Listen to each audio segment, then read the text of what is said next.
Jadi di sini ya, kita akan mempelajari bagaimana mengaplikasikan chain rule atau aturan rantai untuk fungsi yang memiliki 3 buah variabel intermediate dan 2 buah variabel independen. Ya. Jadi contohnya misalnya kita punya fungsi W, ya. Ya, W ini merupakan fungsi dari G, H, dan K, ya. G, H, dan K. Di mana G ini merupakan fungsi dari R dan S. H ini merupakan fungsi R dan S. Dan K ini dia merupakan fungsi R dan S juga. Jadi dia merupakan, tadinya di video-video sebelumnya kita mempunyai hanya satu variabel di sini. Ya, jadi sekarang kita identifikasi. Jadi variabel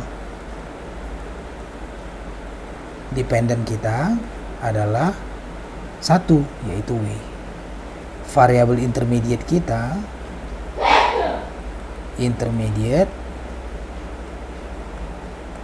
itu ada 3, yaitu G, H, dan K. Dan variabel independen kita ada 2. Independen, ya, independen itu ada 2, yaitu R dan S. Karena R dan S ini tidak bergantung pada apapun, variabel apapun. Jadi untuk menurunkannya kita bisa, idenya seperti ini. Pertama kita anggap bahwa S-nya konstan. Jadi pertama kita anggap semua S-nya konstan. Jadi dia konstanta, variabel yang berubah itu hanya R, ya. Jadi kita anggap pertama ya, kita anggap S-nya, semua variabel S ini adalah konstan. Dan R ini adalah variabel yang berubah. Ini adalah variabel yang berubah, ya. Kalau kita asumsikan seperti ini, berarti sekarang kita punya satu variabel yang berubah dan S itu konstan. Jadi sekarang kita punya fungsi seakan-akan, ya, fungsi dengan 3 variabel intermediate dan 1 variabel independen. Jadi bisa kita gambarkan diagramnya, ya, branch diagramnya, ya, branch diagram. Sekarang kita punya variabel dependen kita adalah W. Kemudian kita punya 3 variabel intermediate, yaitu G, H, dan K, ya. G, H, dan K. Dan sekarang karena kita anggap S ini konstan, berarti variabel independen kita cuma satu, yaitu R. Ya, mungkin R-nya di sini di bawah aja biar rapi sih. R di bawah. Nah, sekarang kita tarik garis-garisnya untuk mengetahui turunan-turunannya. Nah, sekarang kita udah tarik garisnya, ya, dari W ke G, dari G ke R, W ke H dan H ke R, atau W ke K dan K ke R. Seperti biasa kita tahu di intermediate ini dia dari W, dia bercabang, ya. Dia punya 3 variabel. Jadi untuk menurunkan terhadap ini berarti dia turunan parsial. Karena yang lain-lain ini kita anggap konstan. Jadi ini adalah do W, do G. Ini adalah do W, do H. Ini adalah do W, do K. Nah, sekarang yang di bawah ini, di sini berbeda dengan kasus sebelumnya pada video yang lain. Di sini sebenarnya kita punya 2 variabel. Nah, pada saat kita menggambar branch diagram ini, variabel S kita anggap konstan. Berarti turunan ini adalah turunan parsial karena S-nya kita anggap konstan. Berarti di sini juga pakai do G, do R, ya. Karena ada variabel lain, variabel S. Ini adalah do H, do R, ini adalah do K, do R. Nah, sama juga dengan W. R ini adalah dia punya variabel lain S di sini yang kita anggap konstan. Maka di sini bukan turunan biasa. Chain rule-nya adalah, ya, chain rule-nya untuk R adalah dia turunan parsial, do W, do R. Ini adalah yang biru semua dikalikan do W, do G, do G, do R. Ditambah yang hijau, do W, do H, do H, do R. Yang merah, do W, do K, do K, do R. Ya, jadi diperhatikan bahwa ini semua turunan parsial pakai do. Yang berikutnya kita anggap R-nya yang konstan dan S-nya sekarang variabel yang berubah. Berarti kita gambar branch diagram seperti ini, tapi semuanya sama kecuali di bawah ini adalah S. Jadi ini ya gambarnya. Jadi kita gambar mirip sama yang di atas, yang di bawah, cuman bedanya ini R, ini S ya. Jadi sekarang sama idenya. Jadi ini semua ini adalah do W, do G, do W, do H, do W, do K.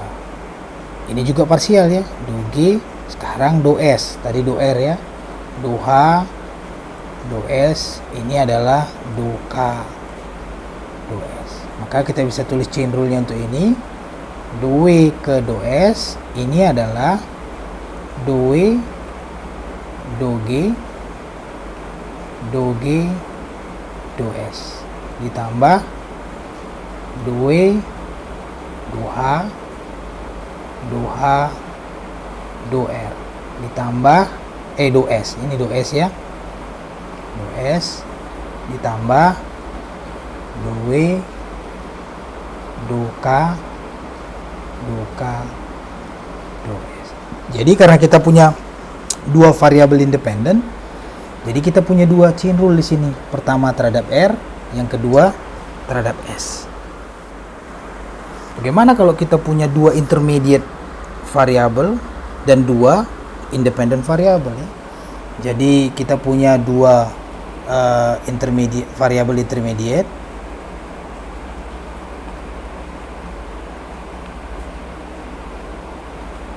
dan dua variabel independen.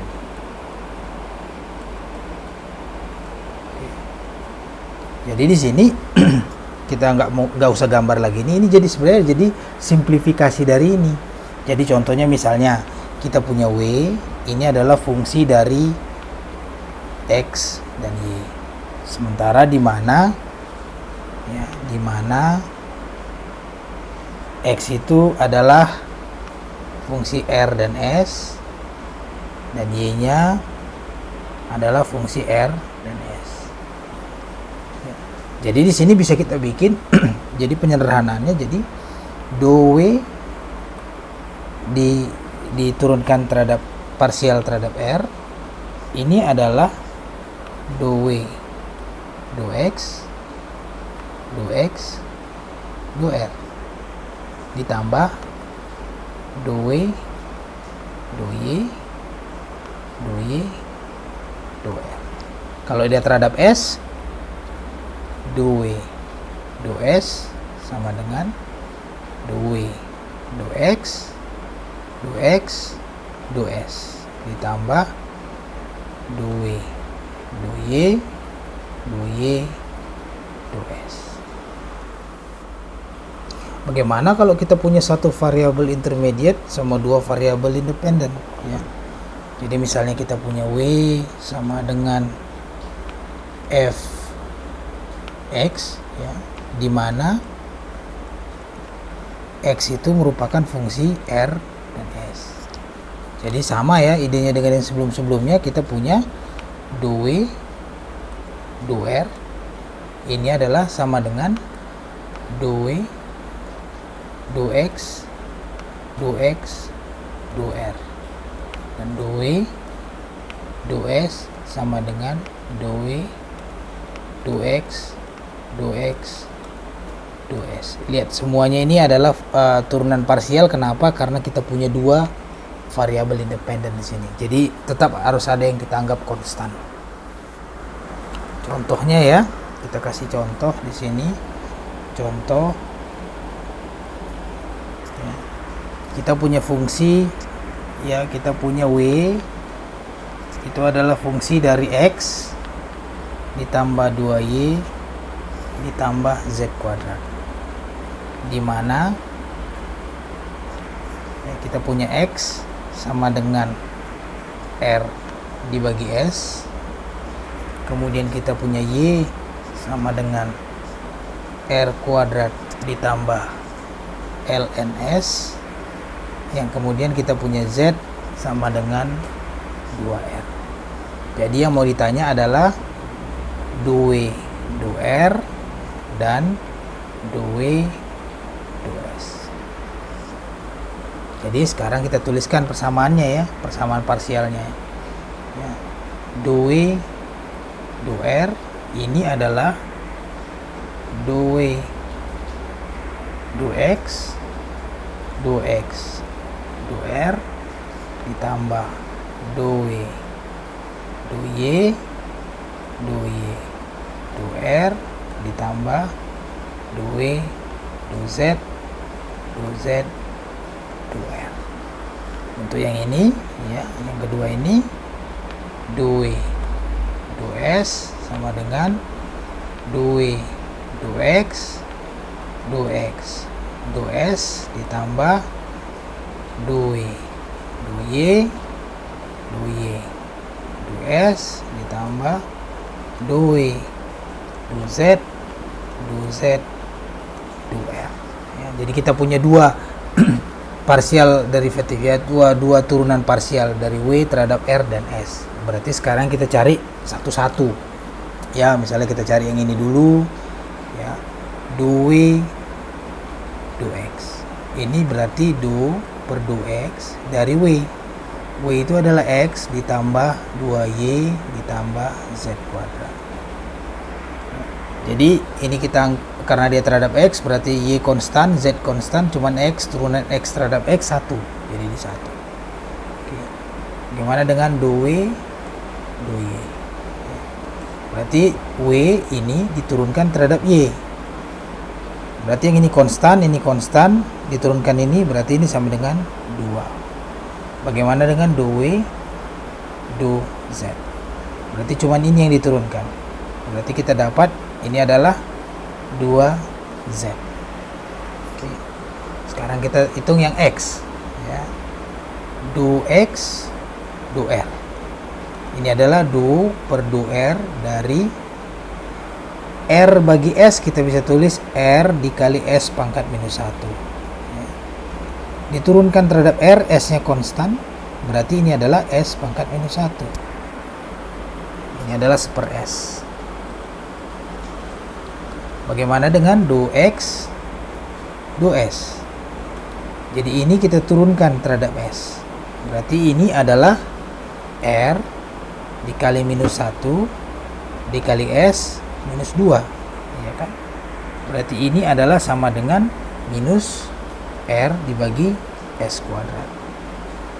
Bagaimana dengan 2Y 2R? Ini adalah 2R dari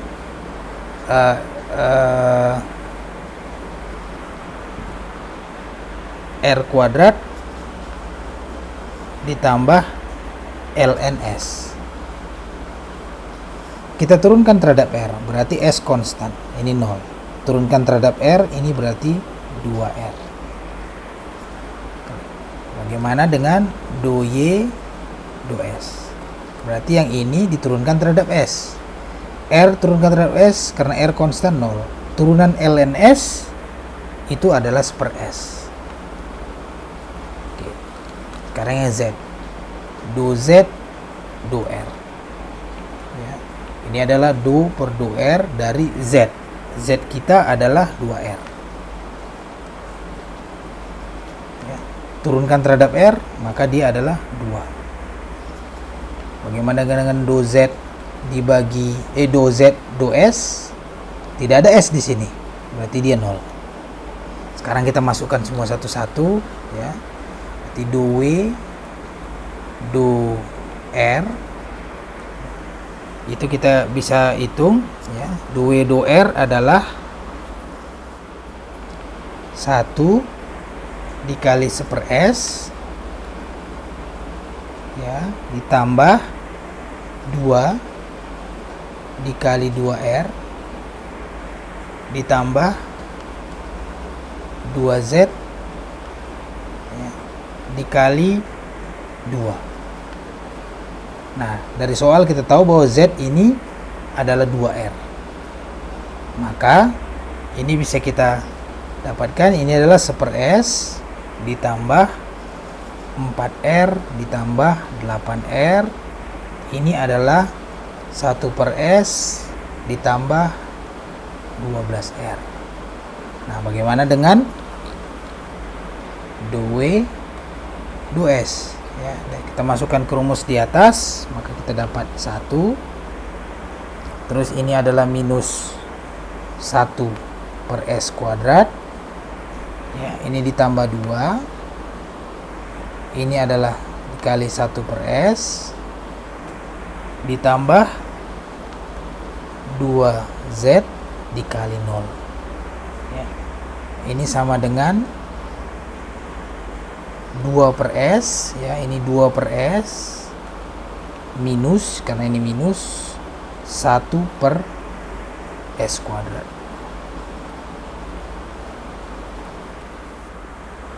Sekarang contoh berikutnya ya. Contoh berikutnya. Oke. Contoh. Kita punya fungsi W sama dengan X tangen pangkat minus 1 dari YZ. Oke, di mana X itu sama dengan U pangkat setengah, Y itu sama dengan E pangkat minus 2V, dan Z adalah V cos U. Kita mau mencari 2W 2U dan 2W 2V. Sini kita perhatikannya pada soal kita ya. Dependent variable kita W, intermediate variable kita X, Y, dan Z, dan independent variable kita U dan V. Dan kita bisa lihat di sini ya, independent variable kita X contohnya dia hanya bergantung pada U, tidak ada V di sini. Independent variable kita pada intermediate variable kita Y, dia cuma bergantung pada V, dia nggak punya U. Sementara Z ini dia punya dua-dua. Jadi untuk menolong supaya kita bisa bekerja lebih efisien adalah lebih baik kalau kita menggambar branch diagram untuk masing-masing independent variable ya. Jadi misalnya branch diagram yang pertama yang mau kita gambar yaitu apabila kita anggap V-nya konstan ya. Jadi V-nya kita anggap konstan, berarti kita punya U sebagai variabel. Berarti sekarang kita gambar branch diagramnya. Kita punya dependent variable kita W, kita punya tiga intermediate variable yaitu X, Y, dan Z, dan kita punya karena sekarang kita V kita anggap konstan, berarti variabel kita cuma ada satu di sini yaitu U. Nah, sekarang kita gambar panah-panahnya. Nah, di sini kita gambar ya. Kalau kita tarik garis antara W dengan semua intermediate variable, kita punya pada soal kita punya tiga-tiganya. Kita punya X, kita punya Y, kita punya Z. Berarti kita tulis 2W 2X, 2W 2Y, 2W 2Z. Nah, sekarang kita gambar ya. Sekarang lihat di sini. Kita perhatikan yang X ya, kita lihat X di sini. X ini cuma fungsi U di sini ya, berarti X dengan U ada garisnya. Sementara Y dia cuma fungsi V. Di sini V-nya bukan variabel, berarti dia tidak memiliki garis ke sini.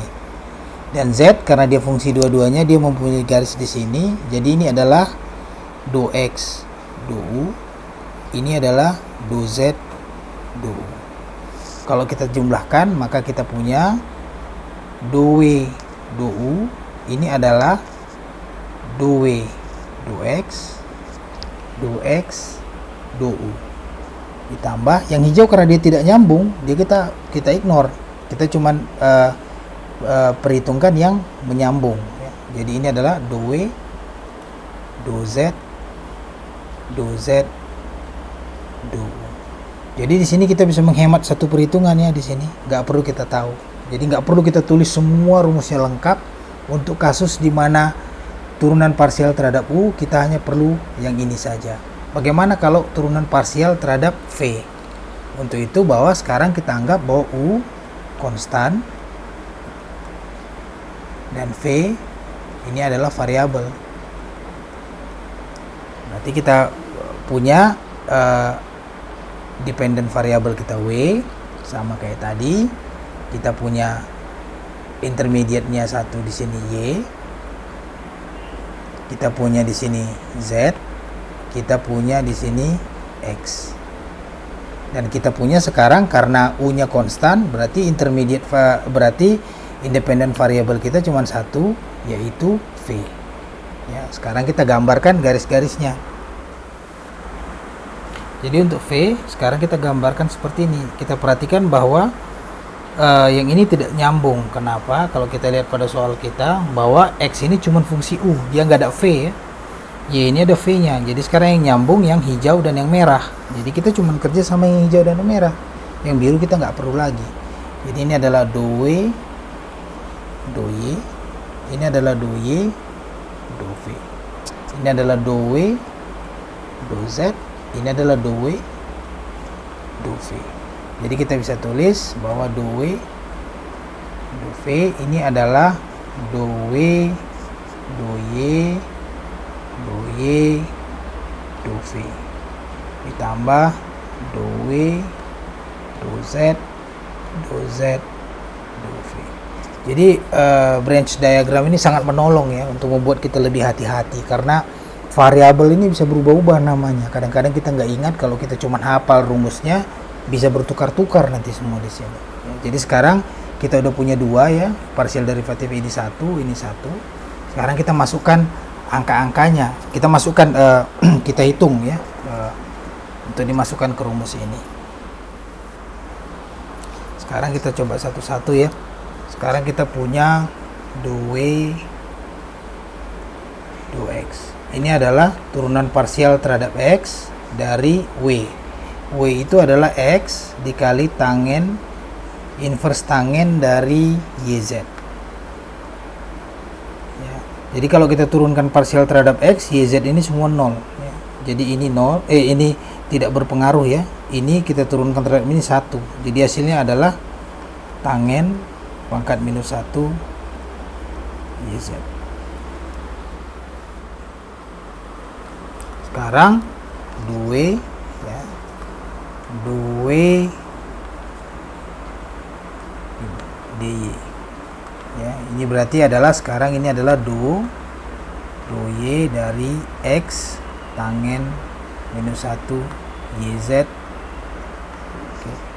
Nah ini sekarang X nggak berpengaruh, Z nggak berpengaruh, Y pengaruh, tapi dia di dalam ini, berarti ini chain rule ya. Kalau di chain rule berarti ini kita bisa bikin pertama ya, X ini kita keluarkan, X kita keluarkan.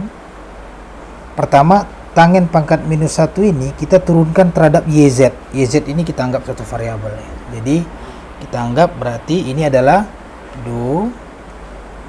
ini kita turunkan terhadap YZ ya, ini kita anggap sebagai satu dari tangen pangkat minus 1 YZ ini. Oke. Nah sekarang ini kita kali dengan turunan YZ di dalamnya, berarti ini adalah 2 per 2Y dari Y kali Z. Nah sekarang tangen pangkat minus 1 YZ ini kita bisa bilang bahwa kalau kita dari tabel turunan D per DX, misalnya kita punya variabelnya hanya X, dari tangen pangkat minus 1X ini adalah 1 dibagi 1 ditambah X kuadrat. Nah, sekarang variabel kita YZ ini menggantikan semua X karena terhadap YZ. Maka ini adalah, yang ini adalah X dikali turunan ini adalah ini, dimana X ini semua diganti sama YZ. Ini adalah 1 dibagi 1 ditambah YZ kuadrat, berarti Y kuadrat Z kuadrat. Ini kita turunkan terhadap YZ, turunkan terhadap Y, maka ini adalah Z. Oke. Ya, jadi kita bisa dapatkan, ini kita turunkan terhadap Y, kita dapat Z. Ini kita turunkan, ini adalah 1 dibagi 1 ditambah Y kuadrat Z kuadrat. Maka kita bisa tulis bahwa do Y ini adalah XZ dibagi 1 ditambah Y kuadrat Z kuadrat. Nah, bagaimana dengan do Y do Z? Ini adalah do Y X tangen minus 1 YZ ya. Oh, ini bukan do Y, ini harusnya do Z ya. Sekarang do Z. Nah, sekarang ini nggak berpengaruh, Y nggak berpengaruh, kita ada Z, tapi Z di dalam tangen ini. Kita ikutin cara yang ini, maka kita dapat X ya, ya kan?